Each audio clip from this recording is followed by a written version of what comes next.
Got this Hogster Vibe 25 millimeter.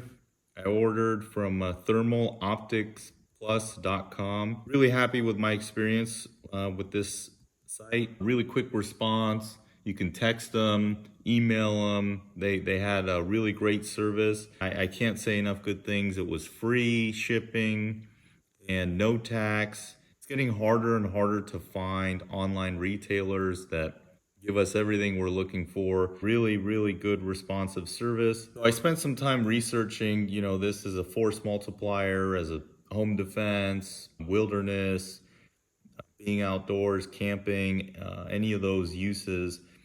And there's a couple choices that fall into this price range for a thermal optic. So there's the ATN stuff, but I read a lot of bad stuff about the ATN. There are some people who said the ATNs that they had were fine. I think the main difference in the ATN, I read this on some forums, I don't have experience with the ATN, was the user interface is a little bit more friendly on the ATN. But everybody else, a lot of the hog hunters, night hunters, coyote hunters, they all swear by the Hogster. Making a choice on what you want to get into this, a lot of guys run the FLIR breach, and that has a little different functionality. So you can bridge that with night vision and have, a monocular with thermal and a monocular with night vision, and then you can get your brain to figure that out. But the FLIR breach, you can mount it to a helmet or a head rig, or you can do it handheld. Now, the cool thing about the Hogster is it has the handheld functionality, but you're also able to mount this onto a firearm. So for me, that kind of won out that I could, primarily I'm going to use it handheld. Be able to then also have, this comes with a quick detach mount. I think LaRue makes these, and it's a really, really stout mount. A nice plus there that you don't have to buy an extra mount. It's a QD style, so there's another guy who made a video where he zeroed his Hogster and talks about making sure you put it on the same rail, and he went through it, so I'm not going to go through all that. So normally this will take two 123A batteries.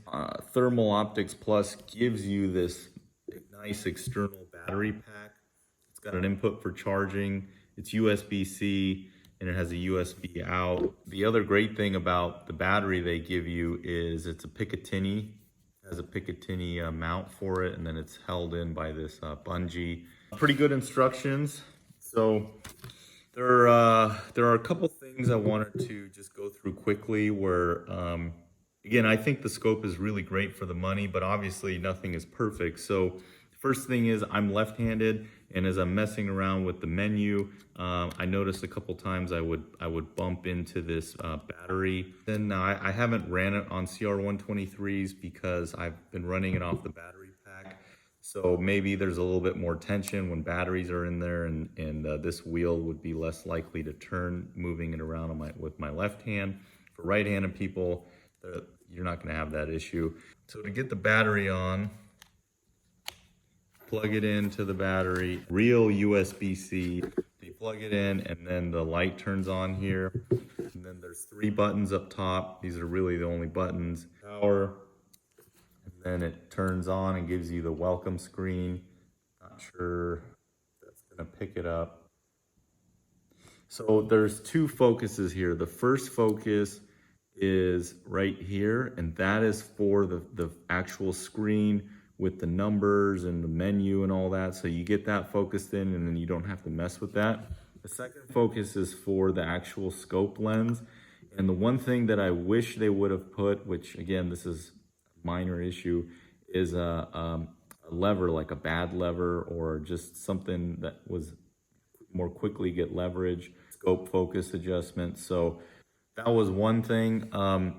It does come with a lens cap, so it's kind of nice that they give you one. This is like a rubber flex. The eye relief seems pretty forgiving.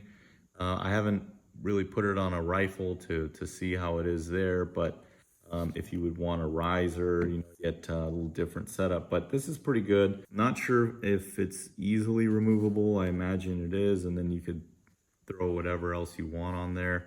So that was the first thing I noticed, was the lack of a lever here. The menu, when I first started using it, you know, some people said that the one thing that the Hogster could be better at would be the menu.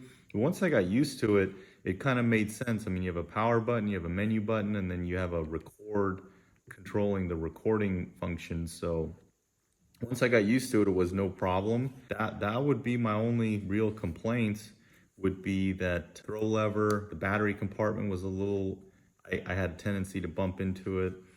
And other than that, it's been pretty great. One other thing that's not a problem, but that I noticed that I was a little weirded out by, was when you're panning around, there's a refresh, internal refresh of the image, and you can either do that auto or manual. So the default is automatic, and then when it's refreshing, you'll get a little bit of delay, like every 5 seconds or whatever.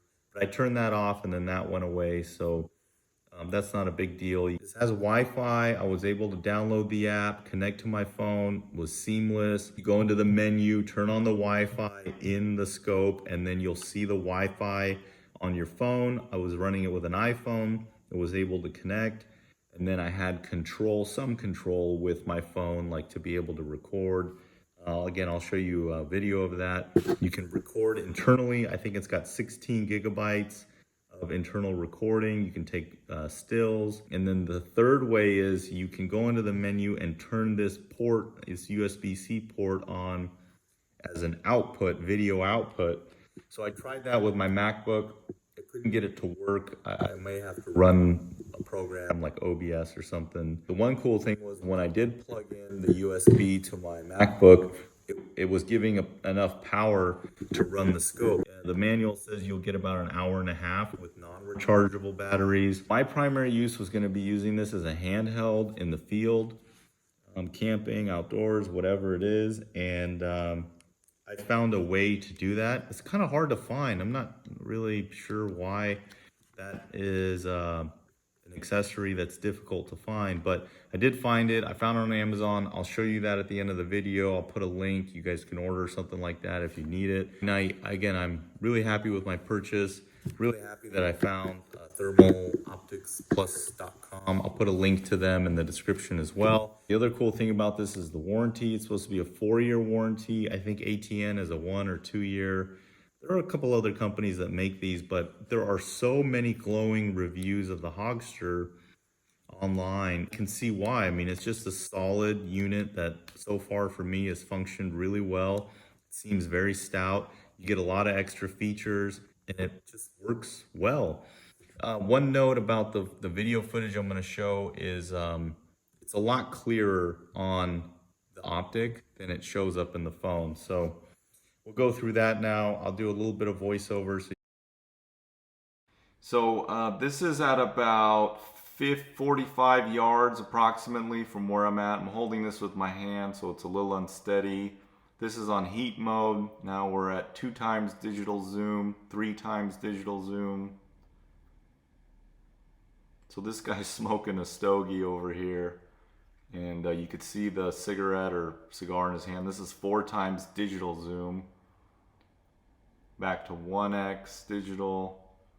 You can kind of see heat coming from the concrete around him.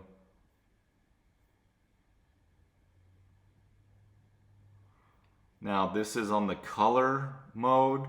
It has a color contrast mode. This is on just regular. Now this is on the black mode. A lot of people like this for hunting. It shows the heat as black. I'm using one of the reticles. I'm going through the reticles now, so this is the red, green. They have these BDC, different windage. They have a lot of different options.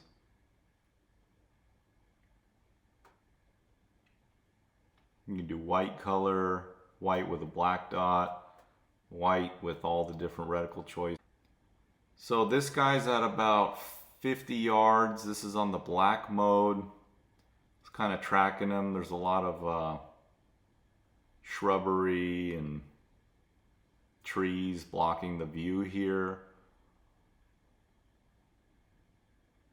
And then I went to color mode.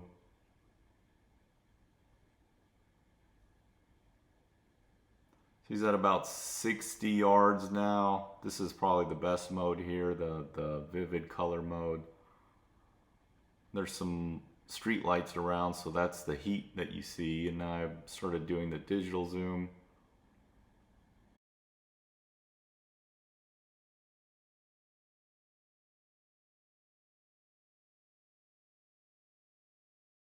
So I found this Sunway Photo Picattiny Arca Swiss adapter. The Nightvision company, or one of the companies, makes one of these, but it's like $60 or $70 plus tax. It is unfortunately made in China, but I think this was like $30 or something like that. I mean, it's a pretty well made part.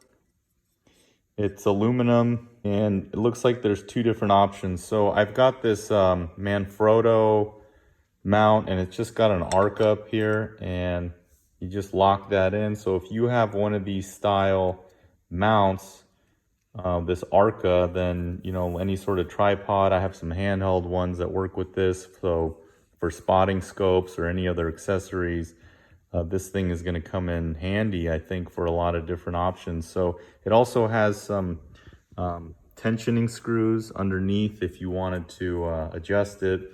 And then there is a groove here, so I think you can get like a threaded nut that can also work with this. Oh, so you can see here now, I got this quick mount on here. It's pretty easy to get on. You just open it up and then adjust it, and then you can lock it down, and it's solid to the mount. So again, I'll put a link in the description to this if you're looking for an accessory like this. This can work with a lot of different things. It's, again, Picattiny to Arca, and then it has the, I guess, option for using a threaded nut. Thank you, everybody, for watching. Please do subscribe to the channel. Thank you to all of our current subscribers. We'll do some more videos in the future, nighttime in the wilderness with this, to show you how it works. You guys, if you have any questions or anything, let us know. Again, we got this from thermalopticsplus.com. Check them out. Another link in the description to them. Thank you, everybody, for watching.